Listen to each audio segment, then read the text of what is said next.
The story begins in the royal capital of Paluma, where some demi-humans were putting boxes in the cargo. A man tells them to hurry up, otherwise, he will beat the hell out of them. A merchant named Banaza arrives and thanks them for filling all of his cargo's boxes. He gives them the money for their work and asks them to wait inside the hotel and enjoy the meal before another of his cargo comes in.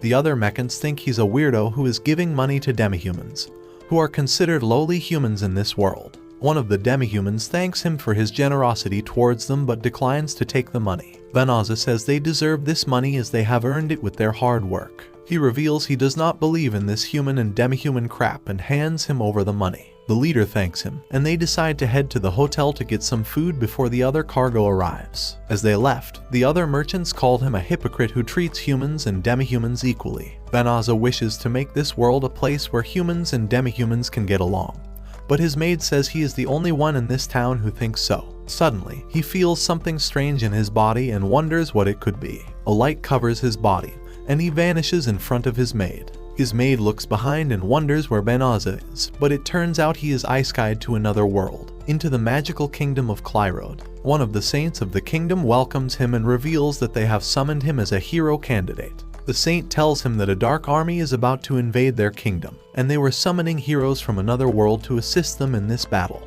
Banaza says he's not a hero but just a simple merchant who lived a peaceful life in his world. They didn't believe in him and asked him to put his hand on the magic crystal ball so that they could measure his magical powers. They believe the heroes who were summoned from another world receive divine blessings from gods, and their powers are so immense that no ordinary person can acquire them simply by training. Banaza puts his hand on the ball, and his magic stats show up. But everyone gets shocked at the sight of the stats and realizes the hero is not blessed with divine revelation, as these are the stats of a completely ordinary man. Banaza says this was expected, as he already told them that he was a merchant. The other saints can't believe the hero is summoned with the lowest skills of level 1 and wonder what went wrong in the ancient summoning spell. Suddenly, one of the summoners receives a divine revelation from the gods, and each of his level 1 skills is maxed out at 999 points. They realize this man is the hero they have been waiting for and request that he save their country with his immense magic. Banaza asked them to send him back to his old world, as he did not want to stay here, but the people didn't pay any attention and left him alone,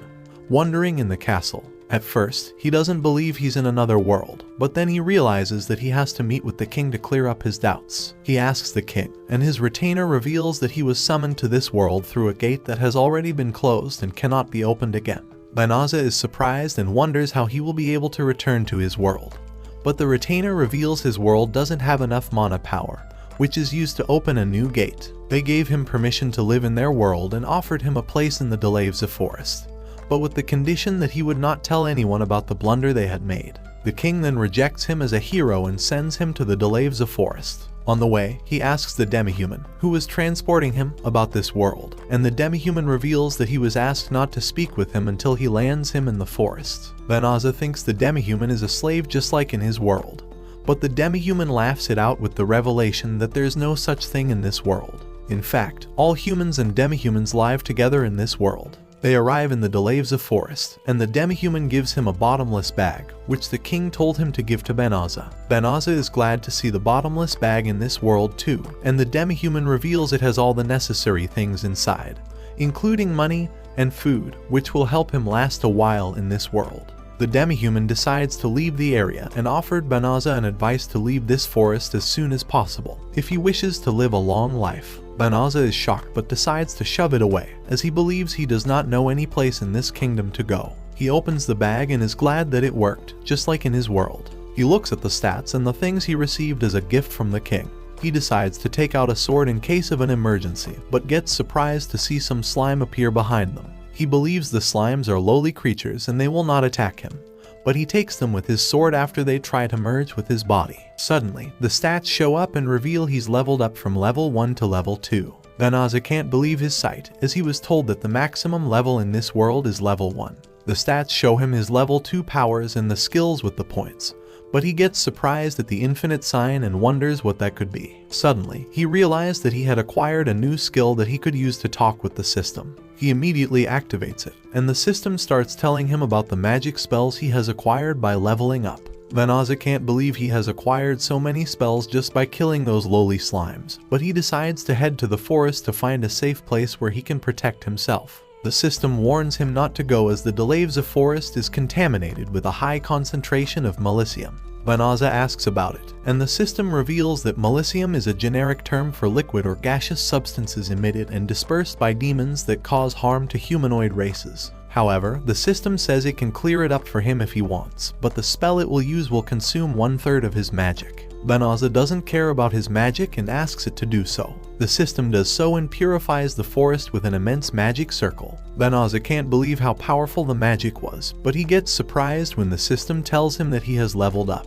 Meanwhile, inside the royal palace, the first princess is mad at the king for not treating the summoned hero candidate properly, and thinks that if they don't look after him, he will be killed at the hands of the Dark Army. The king doesn't care about Banaza and says he was a piece of trash who couldn't become their hero. Suddenly, one of the saints arrives and reveals they have found evidence that the highest holy magic of all, purification, was used recently. At first, the king believed the golden-haired hero must have used the spell, but he gets shocked after the saint reveals that it was used in the Delavza forest in the north. At the forest, Banaza looks at the stats and can't believe he's leveled up without killing any monsters. He believes he can level up by using magic in this world and asks the system to show his remaining magic. The system does so, and he can't believe all of his magic has been fully restored. The system then recommends him a shapeshift magic, believing it will be a handful for him. Banaza agrees, and the system transforms him into a hot girl. Banaza looks at the size and believes it will cause a lot of problems for him.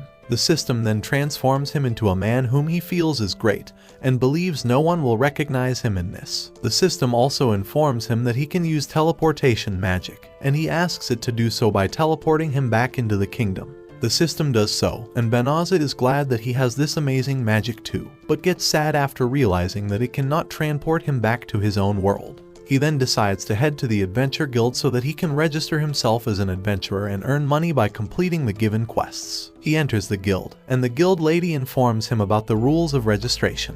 She asks him about his name, and he hides his identity by revealing that his name is Fleo. The lady hands him a badge and tells him to keep it around himself, as it is used to determine an adventurer's rank. Fleo does so and heads to the board to find a quest of his rank, but gets surprised after seeing a little girl, who is asking others to escort her to the Delavza forest. The girl is willing to pay for this quest and reveals her family lives there. But none of the adventurers is willing to take this job as they believe the Delavza forest is filled with demons whom they cannot defeat. Fleo takes her offer and agrees to take her there. The girl can't believe this and thinks he's lying, but Fleo says he can take her there with his teleportation spell. The other adventurers are shocked at this revelation and can't believe this kid can use a legendary spell, which caused Fleo to realize the teleportation spell is not for beginners. A royal knight, Belirasa, arrives along with her friends and asks Fleo to prove his words. She says the teleportation spell is an advanced spell that can only be used by high-level sorcerers. Her friends believe he's a bad guy who is into girls, but Fleo says he's not lying and asks them to come outside, as it will not be good for him to show a teleportation spell in front of all the adventurers. The group does so, and Fleo immediately transports them to the Delavza forest with his teleportation spell. The girls are shocked at this and believe he must be a sorcerer of the highest order. Belirasa apologizes to him for not believing in his words and being rude to her, but gets surprised after the girl reveals that the Melicium in the forest is gone.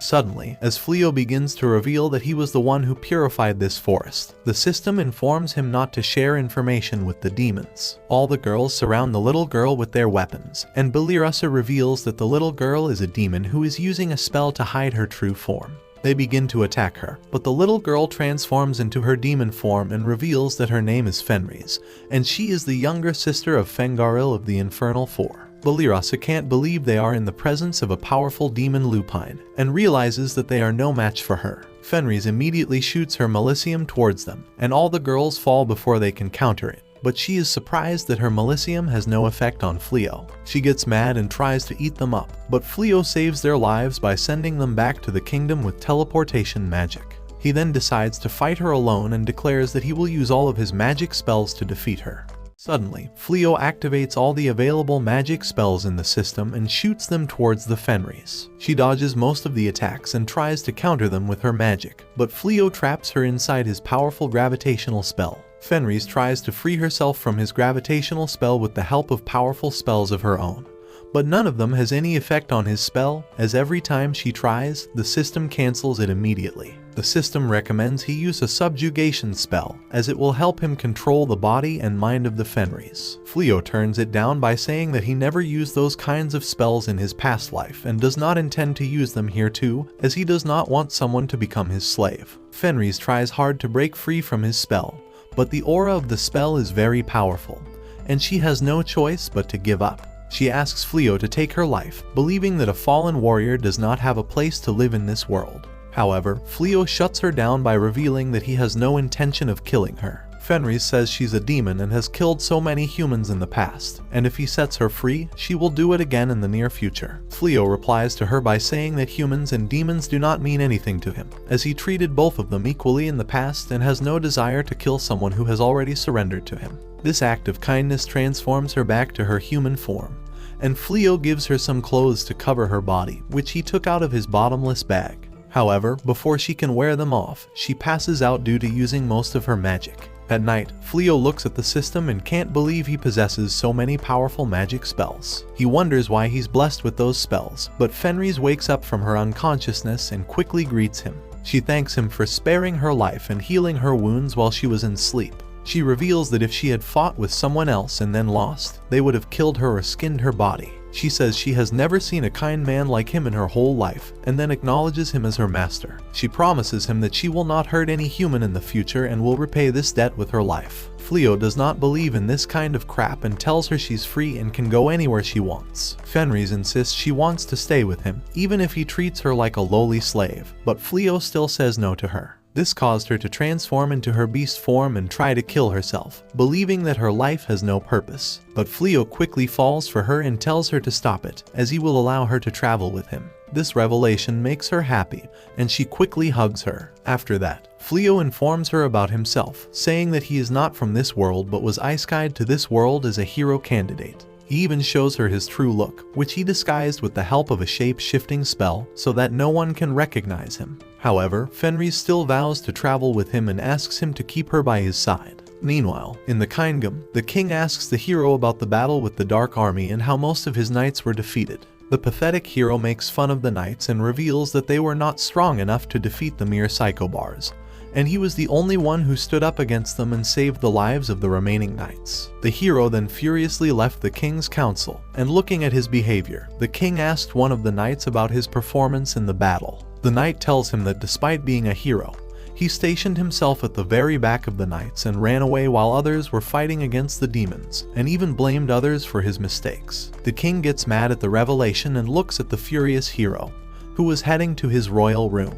The hero looks at his stats and can't believe that he trained for an entire month, yet his stats haven't increased even a little. He believes these stats are only handy to deal with lowly humans and weak magic beasts, but he cannot defeat the strong magic beasts with them. Suddenly, his hot maid arrives and presents herself for duty. The hero tells her that he's got something for her and takes her to his room. The next day, Fleo and Fenris went to the town to register themselves in the Adventurer Guild so that they could earn money for a living. A shop owner calls them a beautiful couple, and Fleo is amazed at the idea and thinks that in this way, no one will suspect their relationship. Fenris is glad she will become the wife of a powerful person like him, but Fleo shuts her down by saying that they're just pretending to be a couple. They then head inside the Adventurer Guild, and the guild lady asks Fenris about her name so that she can register her in the guild. Fenris tries to reveal her true identity, but Fleo quickly stops her and registers her with the name Rise. Rise apologizes to him for her foolish behavior, and Fleo tells her to be careful,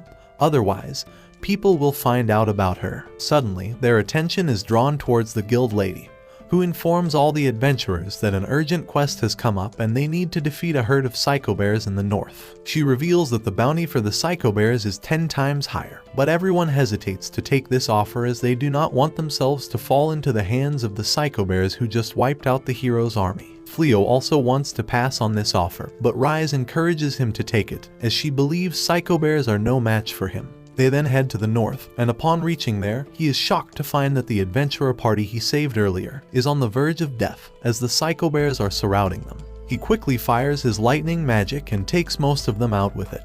The remaining one tries to kill Bolano, but Rise arrives and takes it out with a ferocious kick. They then thank Fleo for saving their lives again and reveal that they were worried about him. Fleo is glad that they're okay, but they ask him about Rise, and he introduces her as his companion because he does not want them to find out about her true identity. Those words don't go well with Rise, who wanted him to introduce herself to others as his wife. Just as she falls for the sad slumber, a Psycho Bear arrives from behind and tries to attack her. Fleo yells at her, but Rise gives Psycho Bear a scary look, which causes him to fall to the ground. He then pleads for his life, and Rise decides to make him her pet. Fleo does not agree with the idea, but Rise hesitates and asks him to do it, believing that in this way he will not attack any humans. Fleo activates his shape-shifting spell and transforms him into a cute little Psycho Bear. The adventurer party is shocked at the sight and can't believe in their eyes what they are witnessing.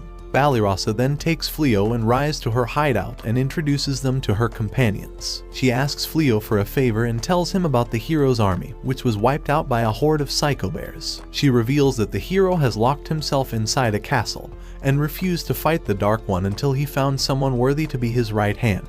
She says the king has ordered everyone to increase their level to the point where they can defeat a Psycho Bear. She asks Fleo to train them and increase their level so that they can fight alongside the hero. Those words don't go well with Rise, who gets angry and jealousy and wants to kill all of them. Fleo looks at her rage and quickly tells them that she is his wife and will not approve this request. This revelation brought happiness to her, and she quickly agreed to help them out, saying that she knew her husband's feelings about never abandoning those who needed help. The adventure party thanks them for their generosity and then prepares themselves for the training. Meanwhile, in the Dark One castle, Willis informs the Great Dark One that they have investigated the purification spell that was used in the Devavza forest and found out that it was the work of an Unquown individual, not the mages of Clyrode. The Dark One ordered her to capture this unknown individual and bring him to this castle. The next day, Fleo wakes up in a house, which he received from an adventurer's guild as a gift, and is shocked to see Rise in a hot suit in front of him. He wonders why she is in front of him, and Rise informs him about last night and how they shared the same bed in the same room. She wanted to love him and make their marriage official, but Fleo rejected her offer as he did not want their relationship to take it to the next level. Rise asks him to at least give her permission to help him change his clothes, as she wants to be helpful to him. Fleo agrees to her request and gives her permission, and when she tries to do so, Ballyrossa enters their room to remind Fleo of their training but sees them in a crunchy state. She gets shocked at the sight and quickly leaves the room while apologizing for disrupting their romance. Fleo gets mad at the situation and tells Rise to never do this again. He then starts their training, and the adventurers' party is up against a giant boar. They try to take him down with the help of their magic and sword skills, but none of them has any effect on the giant boar. Even Bolano goes unconscious after using most of her magic. Fleo looks at their situation and believes they have a long way to go. After the training, they head to their new home and the girls are happy with the new beds, and even thank him for letting him stay inside the house. However, they get interrupted by Rise, who informs them that the food is ready. They head to the dining table but are shocked to see the raw meat. Rise tells them about the benefits of eating raw meat and how it will make a weak body stronger. Fleo is surprised she cooked for them, but then tells her that humans don't eat raw meat. Fleo and Ballyrossa then head to the kitchen and prepare a meal for all of them. The adventurers' party thanks Fleo for making the food, but Fleo tells them that he got help from Ballyrossa. Ballyrossa gets blushed at the revelation and shares that, despite being from a noble family, she's better at cooking than using a sword. Rise looks at the food and can't believe they are actually calling this grass food yummy and healthy for body growth. Fleo asks her to try it out, and when she does, she can't believe how tasty and yummy it is. She also tries the meat and believes it is crispy on the outside and juicy inside, but wonders how grilled meat can be so tasty. Fleo thanks Ballyrossa for making such yummy food for his wife, and Rise tells her that she will make a home-cooked meal for her next time as a token of thanks. Ballyrossa says she will look forward to her, and then they head to the Adventurers Guild. The adventurers are shocked at the sight and can't believe Fleo has killed so many Psycho Bears alone. While they look at the Psycho Bears, Rise asks for his permission, as she has some personal work and wants to go somewhere. Fleo gives her permission and asks if she needs his help, but Rise says she's fine and wants to go alone. The head of the Adventurers Guild, named Lilith, arrives and invites Fleo to his room. He informs him about his fame being spread not only in the guild but also in the entire city, which caused Fleo to believe he overused his magic. However, he gets surprised after Lilith reveals that he received a request from the king, who wants to hire Fleo as an honorary knight and work under the hero. He says the hero is gathering powerful individuals that will help him defeat the Dark One. Lilith says that as a guild owner,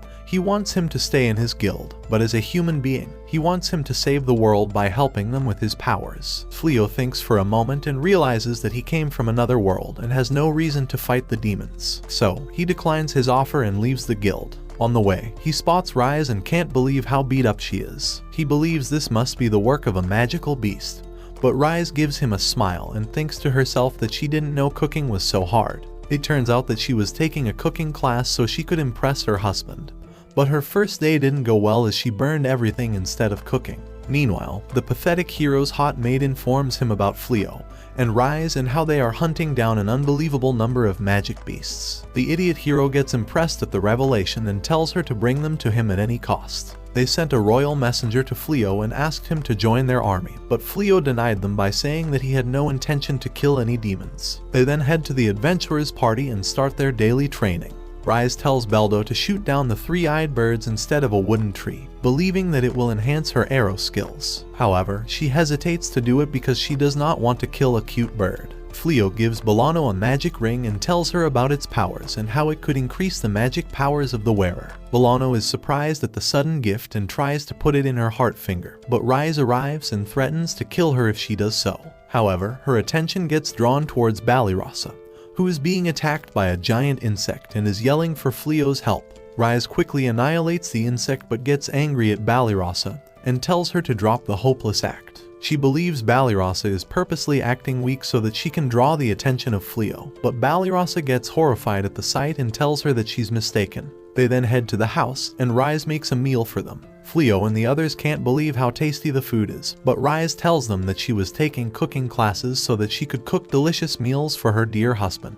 She treats Fleo to chicken curry and is glad that he loves it. They share a heartfelt moment with each other, but they aren't aware that one of the leaders of the Dark Army, Willis, was spying on them. Willis can't believe the powerful Fenris is with a human, but he gets surprised when Rise catches her from behind. She takes her to Fleo, and he treats her to some cake and a hot tea. Willis looks at her behavior and can't believe once a powerful force in the Dark Army is being controlled by this ugly man. Rise informs her that she is married to Fleo, and he is also her master. Willis cannot believe in her words and tries to measure Fleo's powers with her combat analysis magic, but gets surprised after realizing that he cannot read his stats at all. She says this hasn't happened before, and not even the Dark One can hide his stats from her. So, she decides to get to the bottom of this and ask Fleo about the Delavza forest and if he encountered any magic beasts. Fleo says he used a purification spell in the forest so that the magic beasts would stay away from him. This revelation caused her to realize that Fleo was the one who used the purification spell. Even more, she tells Rise that, due to that spell, her brother and his group were wiped out of the forest. Fleo gets shocked at the revelation and can't believe he is the one who killed Rise's brother. He blames himself for this, but Rise tells him not to do so, as he was not the one who killed his brother. It's just that her brother was not strong enough. She says despite this, she will still follow him and devote her life to him.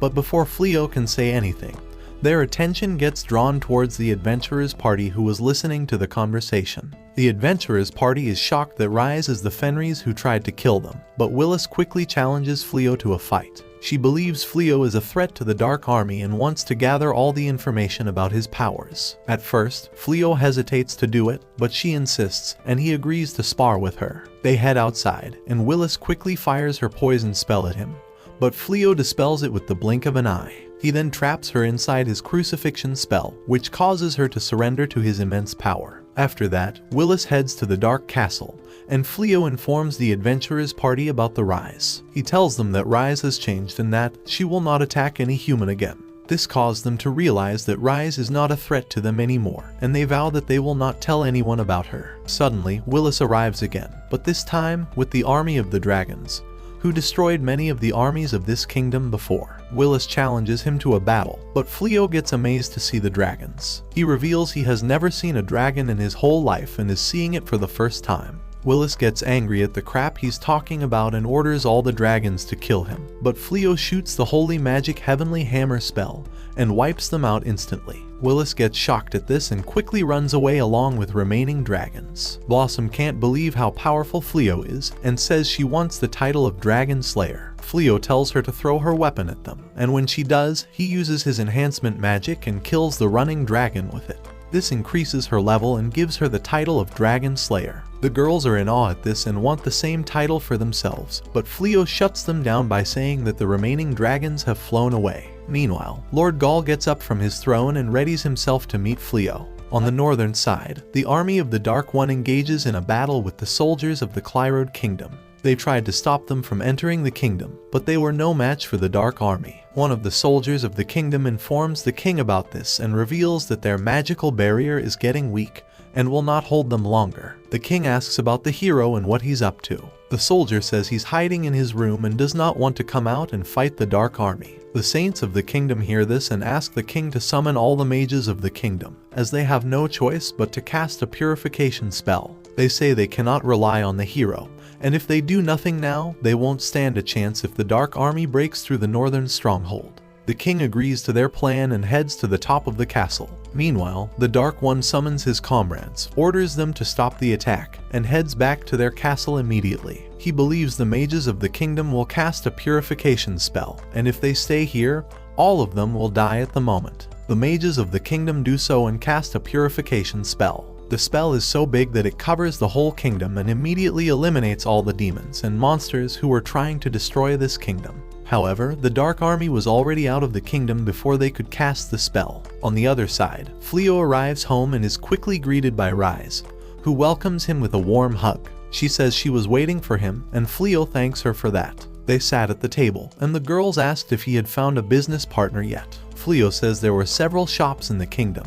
and he was looking for a shop that paid him much for armor. Unfortunately, he had no luck. The adventurer girls say they were thinking of selling the vegetables from their field in town, believing that it would allow us to earn a good income. However, Rise disagrees with their statement and says taking care of them is not a big deal. She believes that, as the leader's wife, it is her duty to take care of her pack. The girls, in horror, wonder what she's talking about, but Fleo tells them to focus on their swordsmanship and magic spells as he takes care of the rest. Meanwhile, at the royal castle, one of the saints of the kingdom informs the princess that, due to the purification spell, all the mages and the king, who is also the mage of the kingdom, have gone into unconsciousness, and it will take 3 months for the spell to wear off. He says the princess has no choice but to assume the duties of the king. The princess agrees to it and declares that her first decree is that she is stripping the hero from his position as the hero of the kingdom. She says the hero was not helping while the country was in danger and even shut himself in the stronghold.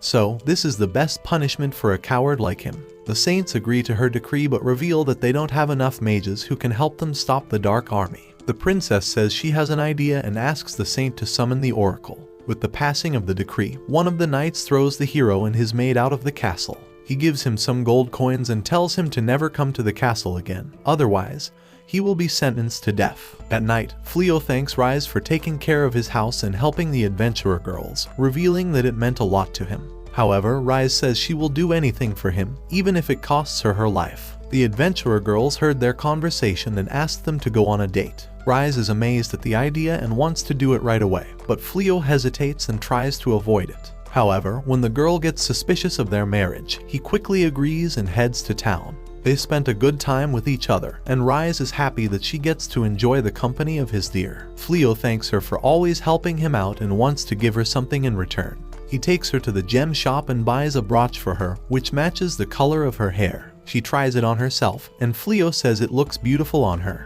However, he doesn't realize that his statement will make her blush. They then return home, and the girls are shocked to see that Fleo has given her a brooch. The girls thought that both Fleo and Rise were not married and were pretending to be one, but the gift made them realize that they were wrong. Meanwhile, the hero enters a forbidden chamber in the castle so that he can find something or some magic item that will help him defeat the Dark One.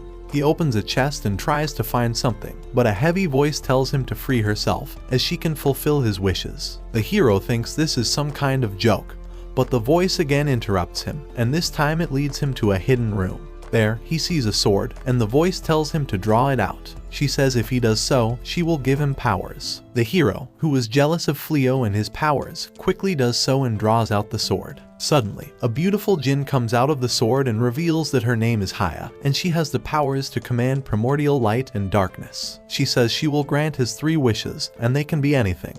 The hero gets up and, with a disgusting smile, states his first wish. Meanwhile, the princess greets the oracle and thanks her for coming to the royal castle. She tells her about the Dark Army and asks what they can do to save their kingdom from annihilation. Just before the oracle can say anything, a black collar covers the necks of all the people present there, including the princess, the oracle, and the saints. The princess gets shocked at the sudden event and orders her guards to seize the forbidden chamber and find the culprits who opened it. The oracle then reveals that this is the collar of sacrifice, which a certain djinn uses to behead offered victims in exchange for granting wishes. The princess tells them that long ago, the king of the Clyrod kingdom wished for the death of the Dark One, and in exchange for that wish, he had to pay half of the lives on this continent as a price. After that, the djinn was sealed, and it took all the magic of the kingdom to seal it. She believes someone must have released the djinn and wished something from it. She asks the oracle for help, and she tells her that the only person who can help them is the true hero,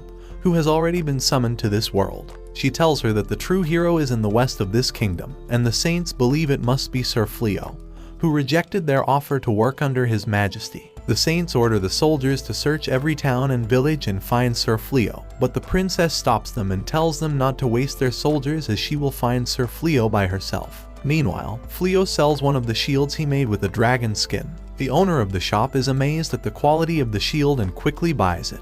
He says if he has other items, he will gladly buy them too. However, Fleo says he has the skins of the magic beasts, and is looking for a reliable person who can buy them. Not only this, he also says he's looking for regular partners who can distribute the goods he procures. The shop owner buys all of his items and reveals he knows someone and will introduce them to him soon.